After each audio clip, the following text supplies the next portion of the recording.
Iya. Jujur ada nih. Jujur deh.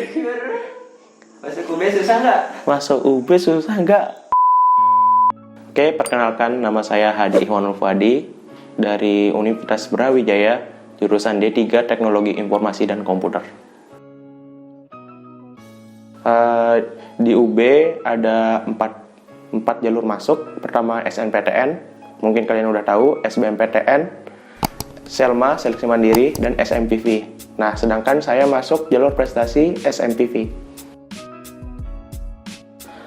Awalnya saya dulu pernah ikut SMPTN, daftar aktuaria di ITS, dan pilihan kedua di UPN, jurusan Teknik Kimia. Tapi ya kehendak Allah ya gagal. Untuk SBMPTN-nya saya ngambil pilihan pertama Teknik Kimia, pilihan keduanya Teknik Informatika, ya gagal. Untuk mandirinya saya ngambil SIMAK UI, tes di Surabaya, gagal juga. Pernah ikut jalur prestasi Telkom University, itu JPA 2, ya ngambil Teknik Informatika, gagal juga. Tapi pas dulu saya dikasih tahu informasi itu sama saudara, saya ada jalur prestasi di UB untuk bagian vokasinya. Jadinya saya ngambil D3 Teknologi Informasi dan alhamdulillah saya keterima.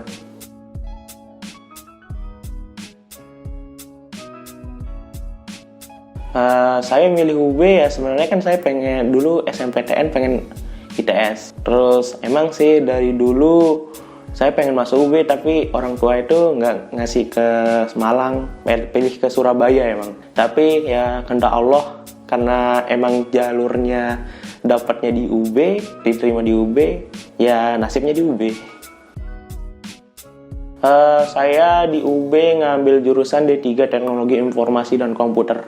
Saya ngambil jurusan itu ya emang dari kecil emang saya udah megang laptop gitu, komputer. Nah, pas dari SMP sampai SMA ya saya sering gimana ya? Saya sering main-main pengen jadi hacker gitu loh. Tapi ya hanya bercanda sama teman-teman aja sih. Emang suka teknologi juga. Jadinya ngambil jurusan D3 Teknologi Informasi dan Komputer.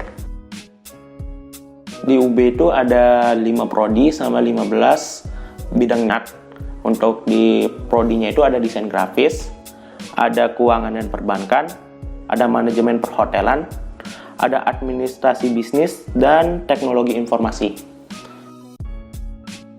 Gelar jurusan vokasi itu sebenarnya untuk D3, nggak tahu sih kalau untuk D4-nya, tapi untuk D3-nya itu ahli media, biasanya singkatannya itu di belakang nama itu AMD. Karena saya ngambil jurusan teknologi informasi, saya bisa ngelanjutin untuk jurusan teknik informatika atau teknologi informasi atau sistem informasi. Tapi semisalkan untuk besok ngelanjutin, kita akan mendapatkan gelar sarjana. Ya biasanya kalau untuk teknik informatika itu ST. Kalau untuk dari prospek saya itu biasanya berbau bidang IT, berbau bidang jaringan. Misalkan jadi bisa kerja di Tokopedia kalau yang mau sih. Terus Shopee itu jadi startup untuk bagian coding, bisa back end atau front end. Terus bisa jadi analisis data, buat web dan lain-lain. Untuk vokasi itu paling rendahnya itu 500.000. Itu UKT golongan pertama. Tapi untuk saya mendapatkan golongan tertinggi itu 5.200.000. Yang awalnya sebelum tahun saya itu, dari tahun saya sampai sebelumnya itu tidak ada uang pembangunan. Tapi untuk vokasi tahun ini perkiraan ada uang pembangunan. Ada rumornya sih. Beda lagi kalau untuk sarjana beda lagi. Biasanya sarjana lebih tinggi lagi UKT-nya untuk di bagian sarjana. Ya, perbedaan D3 sama S1 untuk bagian teknologi informasi yang setahu saya aja sih. Mungkin kalau salah minta diluruskan aja. Tapi untuk dari pengalaman saya, S1 itu lebih menonjol ke teori. Jadinya dia lebih fokus ke teori. Sedangkan saya lebih ke teori dan praktik. Banyak praktik juga.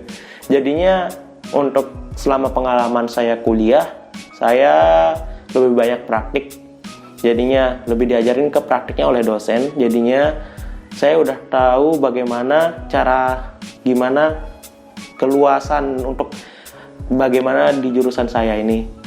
Kalau bilangnya sih, kalau untuk jurusan saya itu 4 semester teori, 1 semester magang, 1 semester untuk tugas akhir. Tapi kalau setahu saya untuk S1 itu lebih karena menonjol ke teori, itu hanya 1 bulan untuk magang. Kenapa harus D3? Sebenarnya kalau kalau mau ngambil S1 ya boleh-boleh aja, tapi karena saya rezekinya D3, kenapa harus D3? Pertama, karena saya ngambil D3 karena nggak lulus sarjananya. Kedua, saya ngambil D3 karena nanti untuk D3 itu lebih banyak praktik daripada teori. Jadinya saya bisa mendapatkan pengalaman yang lebih banyak untuk bagian praktik. Dan saya kalau selesai D3, saya bisa melanjutkan ke S1. Itu pun bisa ngambil jurusan teknik informatika atau teknologi informasi atau sistem informasi.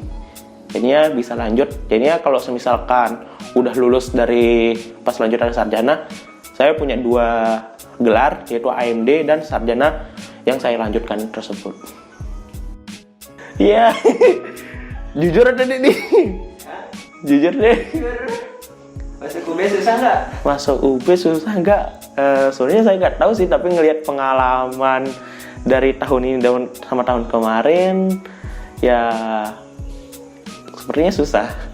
Teman saya dapat SBM hanya sedikit soalnya. Menurut kalau saya ya alhamdulillah emang rezeki di sini dapat jalur prestasi. Tapi ya kalian tetap harus semangat aja sih, karena Allah kan ngasih tahu jalan yang terbaik bagi kita. Yang intinya berjuang aja. Ya tips untuk masuk UB, percaya diri, belajar, jangan males, ambis dikit. Ya hanya itu aja sih. Yang penting kalau udah dijalanin sama Allah di sana, ya jalanin aja. Hal unik di vokasi, ya kita dekat sama 2 mall, ada Transmart sama Matos.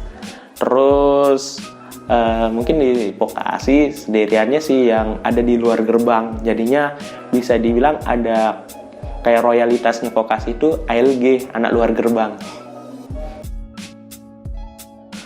Untuk biaya hidup atau kehidupan di UB ya relatif setiap orang sih. Kalau semisal masak sendiri ya bisa murah, kalau beli ya lumayan mahal. Tapi relatif orang sendiri sih. Kalau dari saya masak sama beli lauk, jadinya bisa relatif agak murah. Terus kalau untuk biaya hidup, kalau kamu ke kafe aja sih habis tuh uang, nggak cukup. Tapi tergantung dari diri sendiri sih. Jadinya itu tergantung dari diri kamu sendiri. Sebenarnya tidak hedon, tapi tergantung dari diri sendiri. Pesan saya untuk yang berjuang untuk masuk UB atau untuk SBM ya mudahan dapat apa yang diinginkan, perjuangin masa depan.